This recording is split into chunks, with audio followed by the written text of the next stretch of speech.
Mental note, don't jump up in the air to celebrate a goal because everyone will see all the gravy stains down the front of your shirt.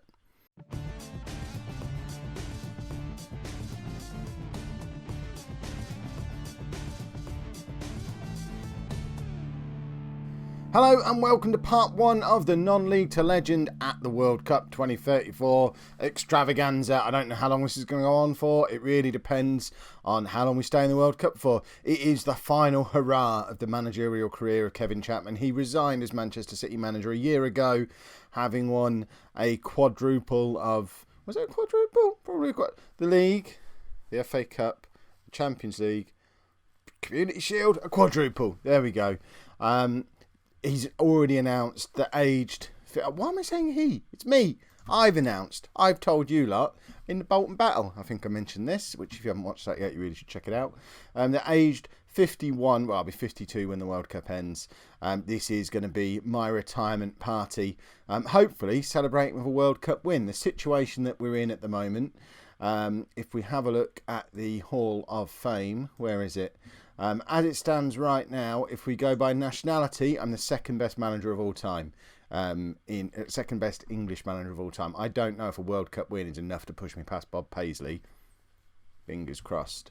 If we then go by nation, I'm sixth on that. I mean, I'm not catching up with Fergie and Mourinho. They're just ridiculous.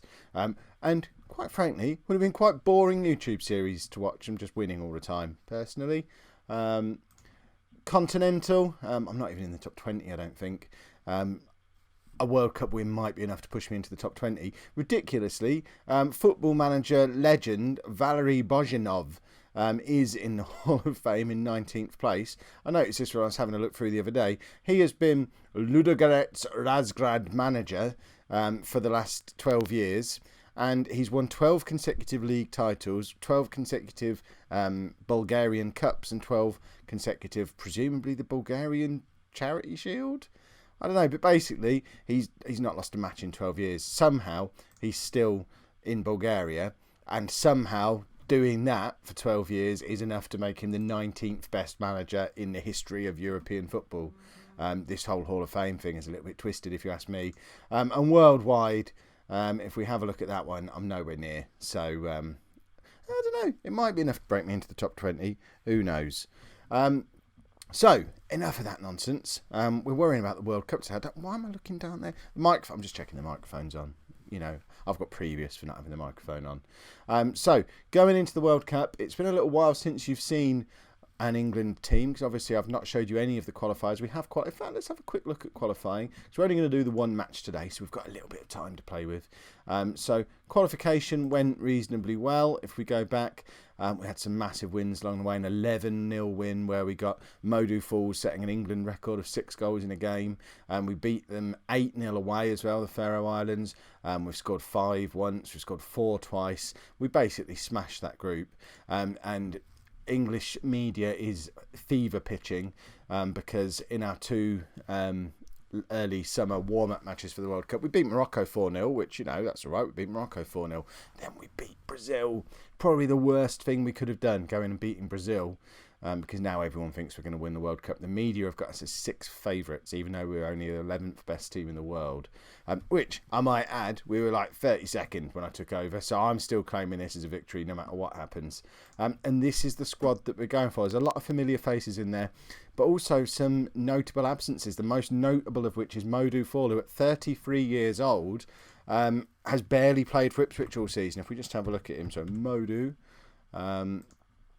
Fall, 32 years old, sorry, an amazing 52 goals and 58 caps for England, but he's only played 5 games for Ipswich this season. He just doesn't get into the Ipswich team anymore. That was the most difficult decision, whether or not to pick Modou Fall. He's not played for England for a year, but so tempted to have him in for old time's sake. But in the end, he's missed out to the one that got away, Callum O'Hanlon. I've mentioned him before, 25 years old now. He also he's got 9 goals and 11 caps for England. This is the lad who I didn't realise was a Manchester City player. Released him on a free transfer because he was never going to be good enough. He went and smashed it with Wolves in the Championship, and then he's had 2 successful seasons scoring goals in the Premier League for Forest, and obviously scoring goals for England as well, the one that got away. Elsewhere in the squad, Matt Lee is now 32 years old, 70 England caps, still a regular for Ipswich. We made him. Billy Willis was a Man City youth team, reserve team player, who actually gets the nod ahead of Danny Lamb, who was the England third choice keeper we signed for City a couple of years ago, but he hasn't played for City all season, whereas Billy Willis has been playing solidly for Leeds for 2 years, after a couple of years at Swansea as well, so he gets the nod as our third choice keeper. Liam Talbot, who was on the radar for a good 3 or 4 years when we were at City, is now established as a Man United player, world-class player, 32 England caps now, can play anywhere across the defence or the midfield, and it's fair to say he's getting better and better as time goes on. Bit of a shame we didn't manage to sign him.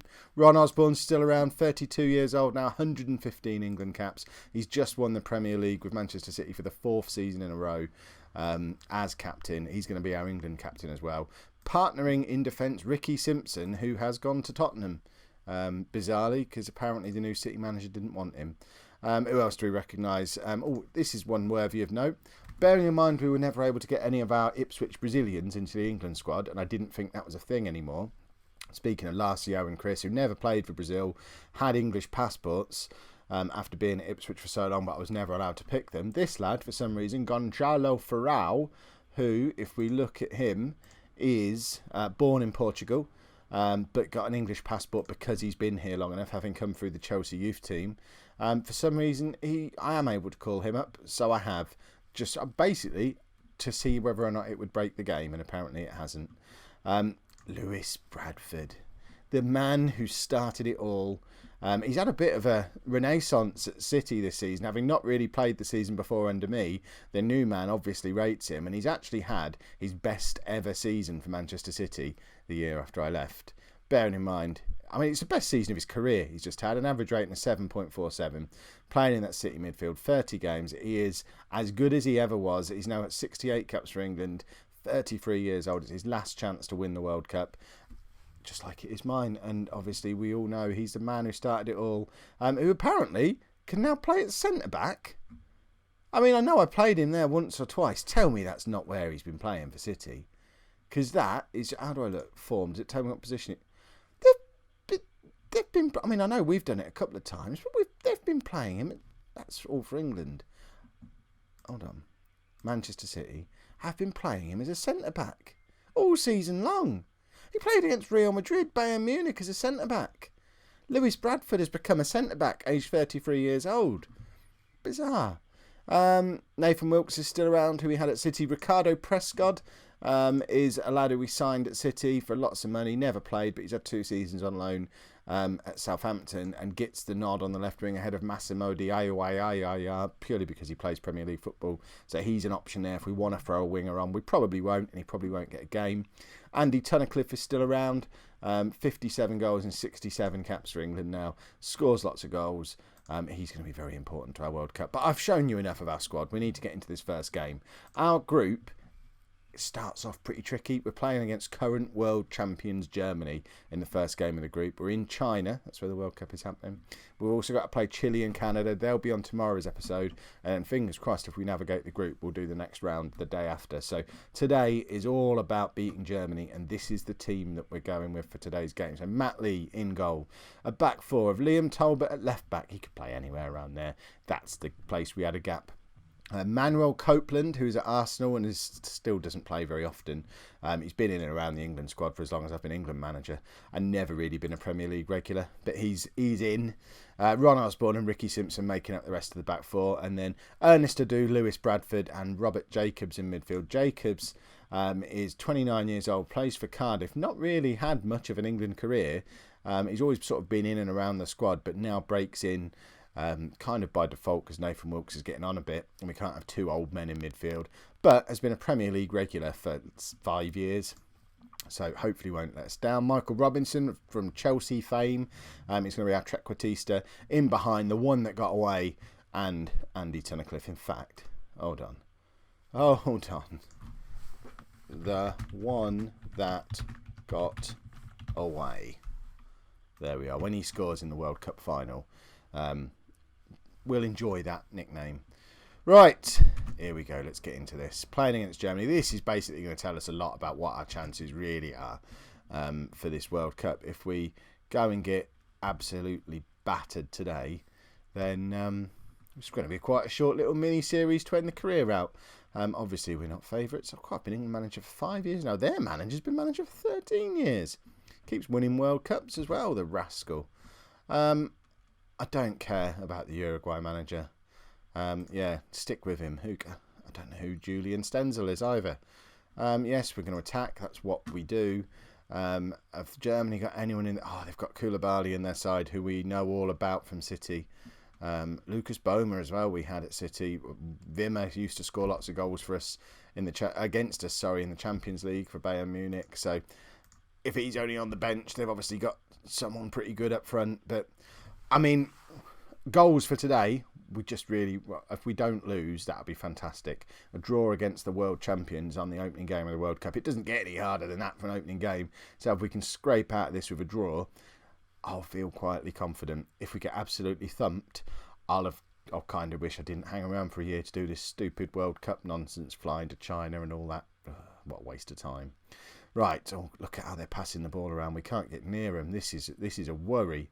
Kicking things off straight away. They are just slicing through us, and that was terrifying because they have just completely ripped us in half. Roger Kirchhoff as well is a player I actually had a transfer agreed to bring him into City about 3 or 4 years ago from Real Madrid, I think. Decided not to sign him because I wanted Xavier Zing instead. And now he's saying, should have signed me. I could have a Champions League by now. But we didn't get near any of their players in that move. If that is a sign of what's to come today, you might just want to I might shut my eyes. Shall we all shut our eyes, turn the sound on, and hopefully figure it out from what's going on the sound? Let me know in the comments. Do you play with the sound on? Never have. Get shouted at because I usually play while other people are watching the telly. Talbot. There you go. Number 11 on a left back. Oh, for goodness sake. Incidentally, the 2 left backs we've got in our squad are wearing number 9 and number 11 because why not? Talbot said he was a world-class player, said he's one of our best players. I mean, he's just gifted them a goal there. And again, we have not got anywhere near them. It looks like the career of Kevin Chapman isn't going to end with a World Cup win, unless this is one of those stories where we get thumped in the first game and then meet the same team again in the final and they think they're going to thump us and we go and nick a 1-0 win. I mean, I say one of those stories. Has that ever happened? Probably has. Probably quite famously as well, but I can't think of any instances of it off the top of my head. And here they come again. I haven't seen us touch the ball yet. Oh, there we go. Ricky Simpson wins the ball back, but we give it away nice and quickly, as we did before. Talbot's going to get himself sent off here. He's already on a yellow card, and he's getting battered down that left-hand side. Robinson, though, can he get across? And he does, but he doesn't find any of our players. Lewis Bradford back out to Talbot again. It's into Tunnicliffe, bounces out to Simpson. And the one that got away has got a goal against Germany. It's back to 2-1. That's his 10th goal for England now. And, it's the Man City connection. Ricky Simpson, Man City youth player, to the one that got away, Man City youth player. See, the story, all the parts of the story are starting to all sort of merge together and overlap. Ooh, it's getting exciting. We're still losing. I don't know why I'm getting so excited. But, we're not getting absolutely thumped anymore. And I like the fact that the one that got away got the goal. Right, half-time, only 2-1 down. All is not lost at the moment. We could get back into this. We could nick an equaliser. And Germany will rightly feel pretty hard done by if we do that. But, I don't know, we kind of need to get the ball. But look at those yellow cards we're picking up already. And they're key players as well. 3 of our most important players already on yellow cards. I mean, we're risking them getting sent off. We're risking suspensions later on from accumulating yellow cards. I mean, Ron Osborne just collects yellow cards. He loves them. So we're banking on a suspension for him at some point. But do we take one or some of them off in this game to try and avoid a red card? Lewis Bradford's not playing well either. So after bigging him up before the match, I think we probably need to take Lewis Bradford off.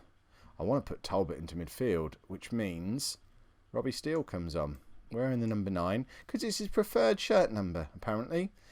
Probably shouldn't be putting Talbot, who's already on a yellow card, into the defensive midfield role, but Nathan Wilkes is the only other option, and he can't really tackle unless he's learnt to tackle. I mean, Bradford's become a centre-back since I've been gone, so perhaps Wilkes has learnt to tackle in his 30s, but it's not very likely. Who have we got as a backup? I mean, this is where, even though he's not played all season, kind of would like to be able to bring Modou Fall on at this point. We'll bring on Robin Friend, 26 years old, only played 4 times for England, but scored lots of goals for Swansea this season in the Premier League, so why didn't I pick Modou Fall? Why didn't they pick Christian Aaron? Oh, by the way, he's being released by Ipswich this summer. Not interested in coming to Bolton though, for some reason. So my son tells me. Obviously, I'm not party to any of the comings and goings at Bolton. You'll have to check out the Bolton battle in a few days' time if you want to know that kind of thing. Probably sooner rather than later if results like this carry on. Oh, here they go again. Oh, it's a good save from Matt Lee. Can we get the ball away? It doesn't look like Boomer's on, the swine. Doesn't he know who made him? Right. What can we do to try and nick a goal? Should we bring Prescott on? Have we got anyone who can play? We haven't got a right winger in the whole squad. Why did I pick a left winger and not pick a single player who can play on the right-hand side of midfield? I mean, that's just exceptional management logic there. So what we're going to do is a tried and trusted substitution. We're going to take Robinson off and bring on Jerome Simpson, who himself is about 50 years old now, but still plays regularly for Chelsea, so he might just nick us a goal. One that got away was in there, but the ball gets clear. I mean, it wasn't even close to being in. It's all just setting up a Germany counter-attack. That's the only reason we get to see him anywhere near the ball. Talbot's, again, risking himself getting sent off there, but in the end just decides not to tackle instead, which was probably the safer option, and Matt Lee collects the ball. Well, we must be attacking here, because that wasn't worthy of a highlight. I don't understand. Has the game been that rubbish that was a highlight? We're not getting anything out of this game, are we? I mean, we've not been as bad as we could have been. So we have to take some positives out of it, and hope that we can take a few more positives out of the next 2 games, because we basically know we're going into the next 2 games now knowing we have to win if we're going to get out of this group, and we should be able to beat Chile and Canada, but we shall find out if we do tomorrow. If you enjoyed that, make sure you pop a like on there, subscribe to the channel if you would like to see more, and if you are looking for the Bolton battle, don't worry, like 2-3 days tops. Thank you very much for watching.